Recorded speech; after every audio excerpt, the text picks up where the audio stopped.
Hi guys! So araw nga ng linggo ngayon. So ayan, nakapag-whole day ang manang ninyo. So ayan, may isda kaming napakalaki dyan at biniyak lang yung likod niya. So ayan, lalagyan ng kamatis sa loob. Ayan, nagbalot na din ako ng lumpiang Shanghai yan. At saka meron kaming lumpiang gulay. So, yan, binalot ko lang siya. So, napakarami mga auntie yung prepare naming pagkain ngayon. Ko salo-salo kami at may mga nilutong pakbet, chicken wings, ganun.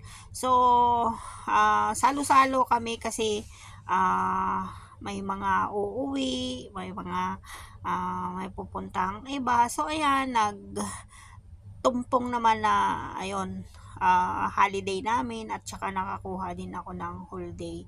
So napakasaya guys kasi lahat kami nag-enjoy. Maraming pagkain. So yan, in-steam lang ay inano lang nilagay sa oven lang yung chicken wings, minarinate tapos lagay sa oven. So ayan, naggisa din ako mga auntie ng yan na yung pang lumpiang Shanghai. Ayan, sumasayaw din yung nasa likod ko. Napakasaya guys habang nagluluto kami, tulong-tulong. So ayan, nagmagaling din akong magluto. Pero masarap naman, 'di ba? So ayan, ginisa ko lang yung minced pork. Ayan, nilagay ko na yung kanyang mga gulay, carrots, bagyo beans, ayan. So pagkatapos nilagay ko na din yung repolyo niya at saka yung ayan, yung sprout. Ang sarap niya, guys. So, ayan, habang nagluluto ako, may pasayaw-sayaw sa likod ko kasi may tugtog niyan.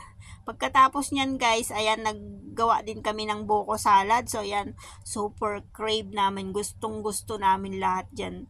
Yan yung salad na yan, yung magtropa kami dito. Gustong-gusto namin ang buko salad talaga. Ayan. Thank you Ate May sa pagbuhat ng buko. Dinala pa talaga. Ayan, napakasarap nun, guys. Sobrang sarap ang buko. Pero si Ate Vicky hindi yan masyado sa matamis.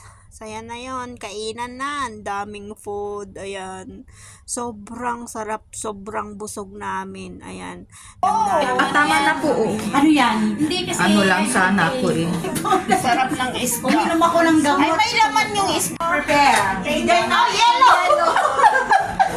Yellow and pink! Ayoko ng red. Ayoko ng red. Kain na tayo. Ayan.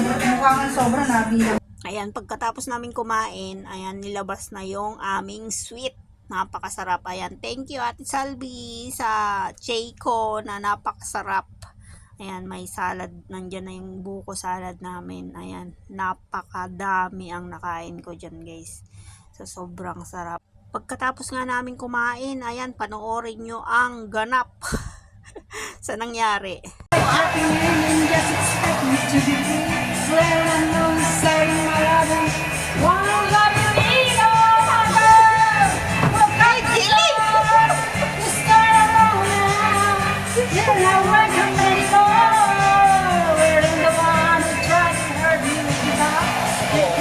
Kaya mo yan? Kaya mo yan?